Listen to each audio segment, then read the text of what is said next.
आज रात 8 बजे पीएम मोदी देश को संबोधित करेंगे। पीएम मोदी लॉकडाउन बढ़ाने का ऐलान कर सकते हैं। पीएमओ ने ट्वीट कर दी जानकारी। ग्वालियर में नए बीजेपी जिला अध्यक्ष की नियुक्ति के बाद बीजेपी में घमासान शुरू हो गया है। सांसद विवेक नारायण शेजवलकर के करीबी कमल माखीजानी को बीजेपी का नया जिला अध्यक्ष बनाया गया है। इसके बाद पूर्व जिला अध्यक्ष देवेश शर्मा समेत कई नेताओं ने कमल माखीजानी को जिला अध्यक्ष के पद से हटाने की मांग की है।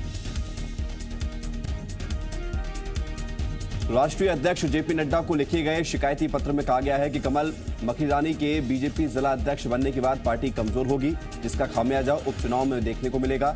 साथ ही संगठन महामंत्री सुहास भगत और प्रदेश अध्यक्ष बीडी शर्मा पर भी फोन न उठाने का आरोप लगाया। कांग्रेस ने इस गुटबाजी में अपना फायदा तलाशना शुरू कर दिया है। कांग्रेस का कहना है कि बीजेपी में अब तोमर और सिंधिया गुटों में वर्चस्व की लड़ाई शुरू हो गई है, जिसका फायदा कांग्रेस को उपचुनाव में मिलेगा। बीजेपी ने हाल ही में 24 नए जिला अध्यक्षों की नियुक्ति की है, जिसके बाद बीजेपी में घमासान शुरू हो गया है। इंदौर के नए बीजेपी जिला अध्यक्ष गौरव रणदीवे के खिलाफ भी बीजेपी नेताओं ने मोर्चा खोल दिया है।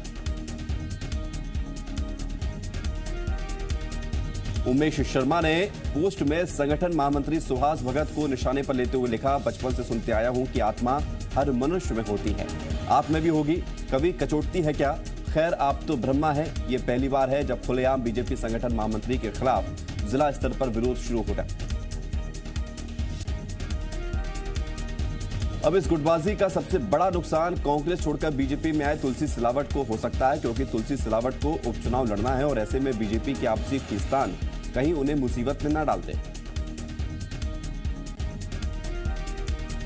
मध्य प्रदेश में अब पुलिस अधीक्षक को टीआई के ट्रांसफर के अधिकार वापस मिल गए हैं। पुलिस मुख्यालय ने अपना पुराना आदेश निरस्त कर दिया है। दरअसल कई पुलिस अधीक्षकों ने लॉ एंड ऑर्डर का हवाला दिया था, जिसके बाद नया आदेश जारी किया गया। बीजेपी सरकार ने ही एसपी से टीआई के ट्रांसफर के अधिकार छीने थे और पुलिस मुख्यालय को इसका अधिकार दिया गया था, लेकिन कई जिलों के एसपी ने आदेशों को गंभीरता से नहीं लेने की शिकायत की, जिसके बाद पुराना आदेश निरस्त कर पुलिस अधीक्षक को टीआई के ट्रांसफर का अधिकार एक बार फिर से दे दिया गया है। छत्तीसगढ़ में पूर्ण शराबबंदी की मांग को लेकर बीजेपी ने धरना प्रदर्शन किया। बीजेपी नेताओं ने अपने अपने घरों के बाहर धरना दिया, जिसमें पूर्व मुख्यमंत्री डॉक्टर रमन सिंह, पूर्व मंत्री बृजमोहन अग्रवाल, अमर अग्रवाल समेत तमाम बीजेपी नेता शामिल हुए। बंगले के बाहर धरने पर बैठे अमर अग्रवाल को पुलिस ने उठा दिया और धरना नहीं देने दिया। इस दौरान अमर अग्रवाल ने कहा कि शराबबंदी का वादा करके सरकार सत्ता में आई है, लेकिन अब घर घर शराब पहुंचा रही है। अमर अग्रवाल ने प्रदेश सरकार पर जमकर निशाना साधा। पूर्व सीएम अजीत जोगी का ताजा मेडिकल बुलेटिन जारी किया गया है। ताजा बुलेटिन के मुताबिक जोगी की हालत अब भी चिंताजनक बनी हुई है।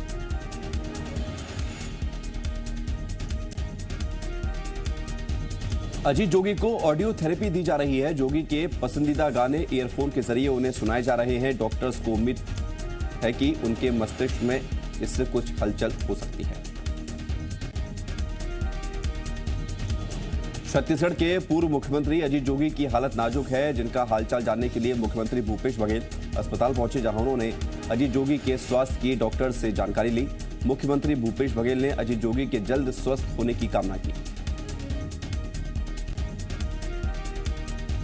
छत्तीसगढ़ में एक और कोरोना मरीज ने कोरोना की जंग जीत ली है। कोरोना पॉजिटिव एक मरीज स्वस्थ होकर डिस्चार्ज किया गया। स्वास्थ्य मंत्री टीएस सिंहदेव ने ट्वीट के जरिए इसकी जानकारी दी है। प्रदेश में अब एक्टिव केस की संख्या 5 रह गई है। छत्तीसगढ़ सरकार ने विभागों में सरकारी खर्च की सीमा को कम कर दिया है। विभाग बजट का 70% ही खर्च कर सकेंगे, बाकी 30% बजट को जरूरी सेवाओं पर खर्च किया जाएगा। कोविड-19 और सामान्य आर्थिक मंदी से राज्य की राजस्व प्राप्तियों में कमी को देखते हुए सरकारी खर्च की सीमा को कम किया गया है। कार्यों की आवश्यकता के आधार पर प्राथमिकता तय की जाएगी। वित्त विभाग ने कम खर्च पर चर्चा के लिए विभागवार समय सारिणी भी जारी की है।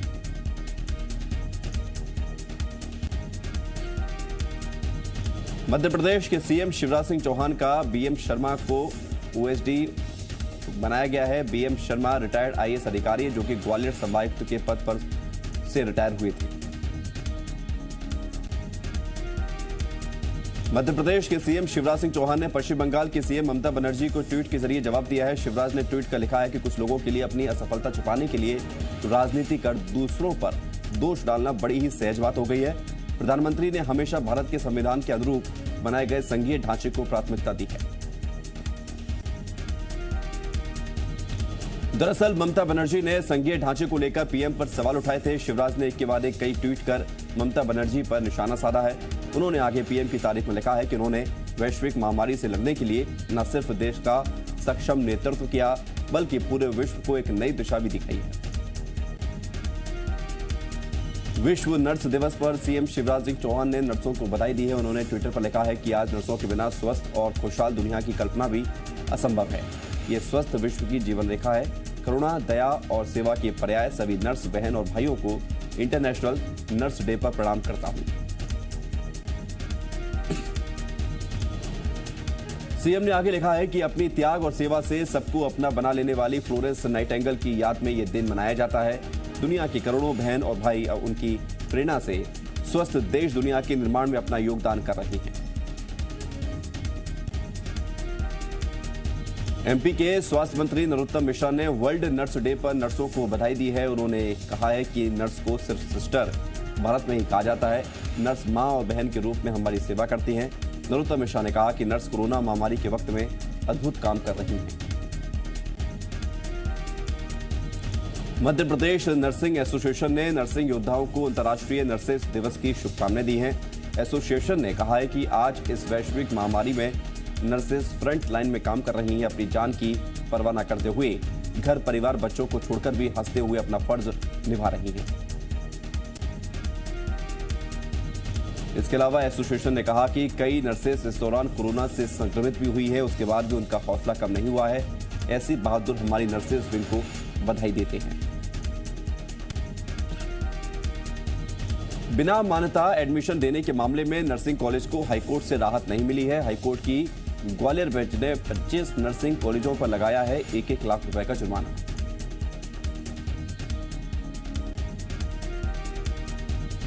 नर्सिंग कॉलेजों ने एमपी नर्सेस काउंसिल पर मान्यता न देने का आरोप लगाया था। नर्सिंग कॉलेजों ने हाईकोर्ट में याचिका दायर की है।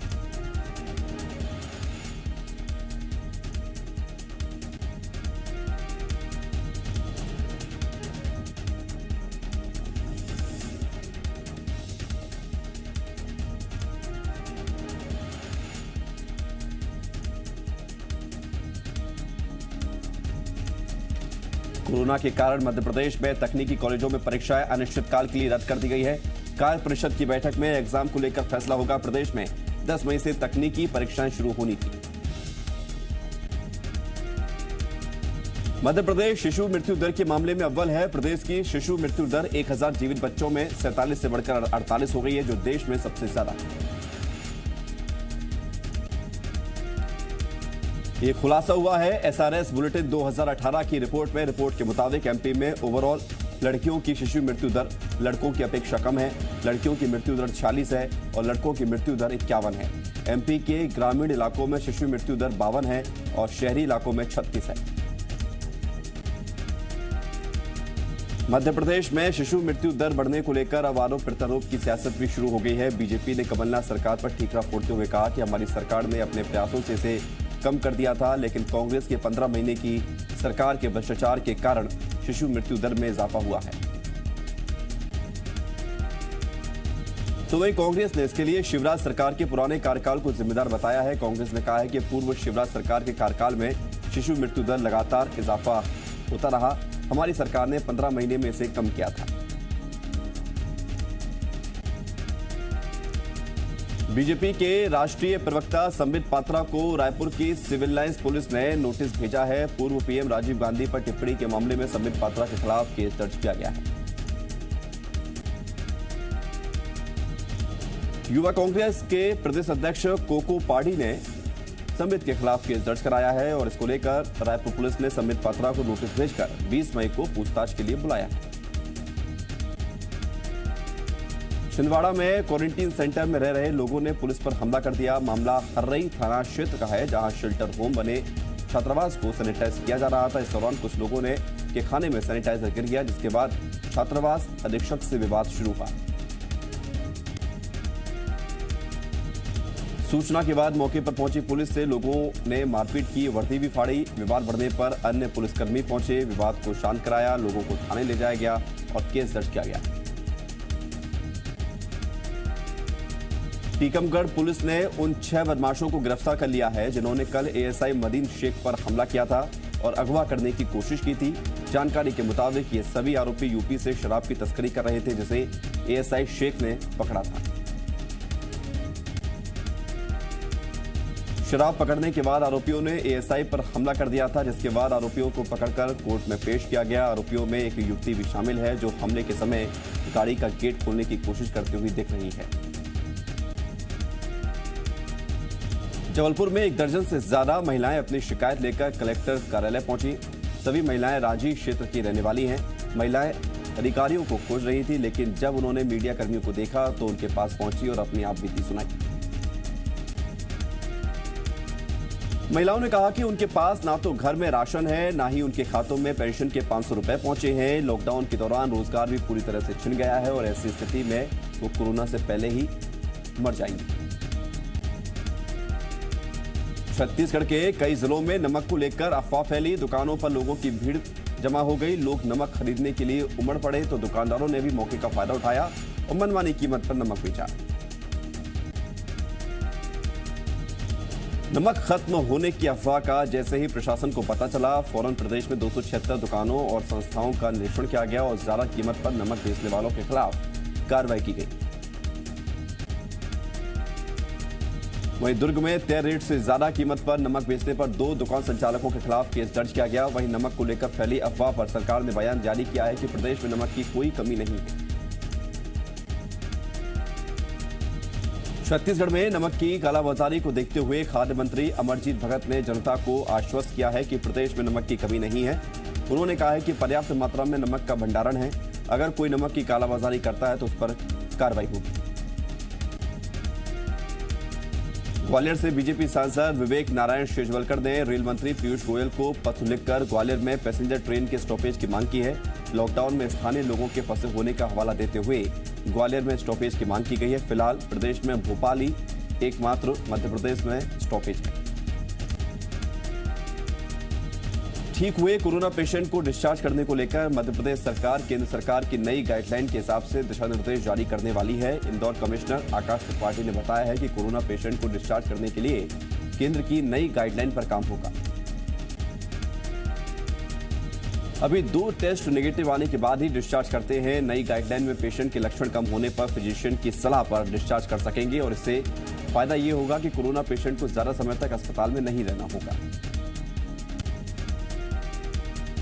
बेमेतरा में दूसरे राज्यों और रेड जोन से लौटने वाले मजदूरों ने जिला प्रशासन की चिंता बढ़ा दी है। मजदूरों को क्वारंटीन सेंटर में तो रखा जा रहा है, लेकिन अभी भी करीब 29,000 मजदूरों की वापसी होनी है और ऐसे में कहां क्वारंटीन सेंटर बनाए जाए, इसको लेकर चिंता की लकीरें खिंची हुई है।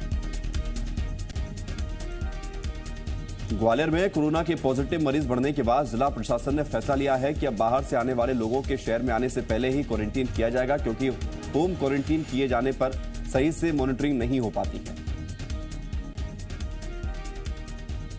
छिंदवाड़ा नगर निगम ने गरीबों को सस्ते में मास्क बेचना शुरू कर दिया है। 48 वार्डों में 11 रुपए में एक मास्क बेचा जा रहा है और इसका प्रचार प्रसार बैनर पोस्टर के माध्यम से किया जा रहा है। साथ ही मीडिया का भी सहारा लिया जा रहा है। हैदराबाद के लिंगमपल्ली से रवाना हुई श्रमिक ट्रेन 100 मजदूर लेकर रायपुर पहुंची। सोशल डिस्टेंसिंग का पालन कराते हुए स्वास्थ्य परीक्षण के बाद मजदूरों को मेन गेट से बाहर निकाला गया। छत्तीसगढ़ में मजदूरों की घर वापसी का सिलसिला बरकरार है और ऐसे में प्रशासन और स्वास्थ्य महकमा व्यवस्था दुरुस्त करने में जुटा हुआ है और ऐसे में कोंडागांव में पीसीसी चीफ मोहन मरकाम ने खुद कमान संभाल ली है। मरकाम जिले लौटने वाले मजदूरों के खाने पीने की व्यवस्था से लेकर उनके टेस्ट और क्वारंटीन सेंटर्स तक सभी व्यवस्थाओं की निगरानी कर रहे हैं। कोंडागांव में पंचायत भवनों, खाली स्कूलों को क्वारंटीन सेंटर बनाया गया है। बस के जरिए बेंगलोर से मुरैना लौटे 83 मजदूरों ने कर्नाटक प्रशासन पर आरोप लगाए। वापस लौटे मजदूरों का आरोप है कि उनसे प्रति व्यक्ति 5700 रुपए लिए गए। मजदूरों का कहना है कि प्रशासन की तरफ से उन्हें कहा गया कि हमारी सरकार हमें वापस नहीं बुला रही है और ऐसे में वापस जाने के लिए पैसे लगेंगे। इन मजदूरों ने पैसे लेने का वीडियो भी जारी किया है। हालांकि जी मीडिया इस तरह के किसी भी वीडियो की पुष्टि नहीं करता। कांकेर में पुलिस ने नक्सलियों के शहरी नेटवर्क पर शिकंजा कसा है। कांकेर के कोयली बेड़ा में पुलिस ने नक्सलियों की मदद करने के आरोप में एक ठेकेदार को गिरफ्तार किया है। आरोपी ठेकेदार पर आरोप है कि वो 4 सालों से अंदरूनी क्षेत्रों में जाकर सीधे नक्सलियों को जरूरत का सामान सप्लाई करता था। आरोपी शहरी नेटवर्क से आने वाले सामान को अपने घर में रखकर नक्सलियों तक पहुंचाया करता था। ग्वालियर के रामाजीवकापुरा इलाके में 2 गुटों के बीच जमकर विवाद हुआ। दोनों पक्षों के बीच जमकर लाठी डंडे चले। इतना ही नहीं, खुलेआम हवाई फायरिंग भी की गई। विवाद का एक वीडियो अब सोशल मीडिया पर जमकर वायरल हो रहा है। 4 लोग कट्टे से फायरिंग करते हुए दिख रहे हैं। वीडियो वायरल होने के बाद पुलिस ने फायरिंग करने वाले आरोपियों की पहचान कर ली है। बताया जा रहा है कि विक्की और उसके साथियों का मोहल्ले के ही युवक से विवाद हुआ था, जिसके बाद दोनों पक्षों में जमकर लाठी डंडे चले। पुलिस ने 2 आरोपियों को गिरफ्तार कर लिया है। बाकी सभी आरोपी अभी फरार हैं। झाबुआ के कोतवाली में फ्रंटलाइन ड्यूटी पर तैनात पुलिस वालों के लिए उनके साथी ही नाश्ता और खाना तैयार कर रहे हैं।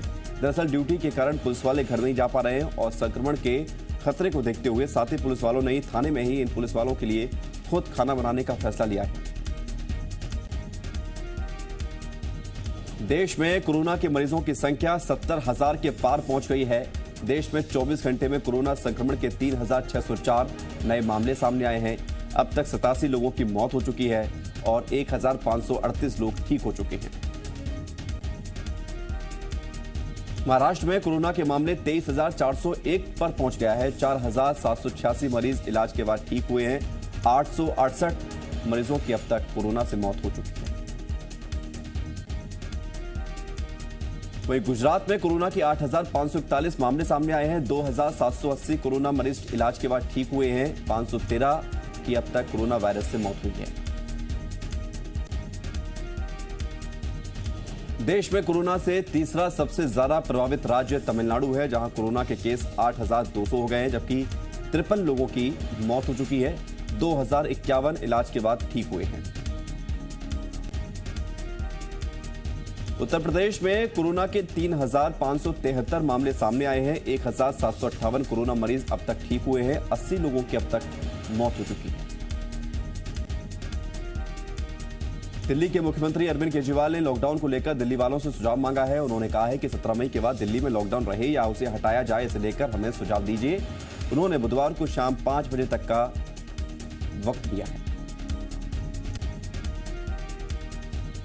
कोरोना की वजह से देश भर में लॉकडाउन है और देश के ज्यादातर मंदिर बंद हैं और इस बीच बद्रीनाथ धाम के कपाट 15 मई को सुबह खुल जाएंगे। इसके लिए प्रशासन ने अपनी तैयारियां पूरी कर ली हैं। स्पेशल ट्रेनों में सफर के लिए अगले 7 दिन के लिए बुकिंग। रेलवे के मुताबिक 45,533 टिकट बिक चुके हैं। वंदे भारत मिशन के तहत भारत ने अलग अलग देशों में फंसे हुए अपने नागरिकों को स्वदेश लाने का अभियान जारी रखा हुआ है। वंदे भारत मिशन के तहत फिलीपींस से 139 भारतीय अहमदाबाद, कुआलालंपुर से 180 भारतीय चेन्नई और दुबई से 177 भारतीयों को लेकर कोच्चि पहुंची एयर इंडिया की फ्लाइट। कोरोना काल में दुनिया की मदद के लिए भारत का मिशन सागर जरूरी सामान और दवाएं लेकर मालदीव पहुंचा। INS केसरी कई और देशों तक पहुंचेगा शिप।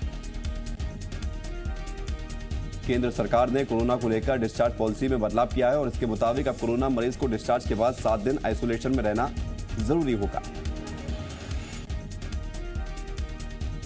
महाराष्ट्र के पालघर जिले में जूना अखाड़े के 2 साधुओं समेत 3 लोगों की पीट कर हत्या के मामले में CID ने 24 और लोगों की गिरफ्तारी की है और अब तक 133 लोगों की गिरफ्तारी हो चुकी है, जिनमें से 9 नाबालिग हैं।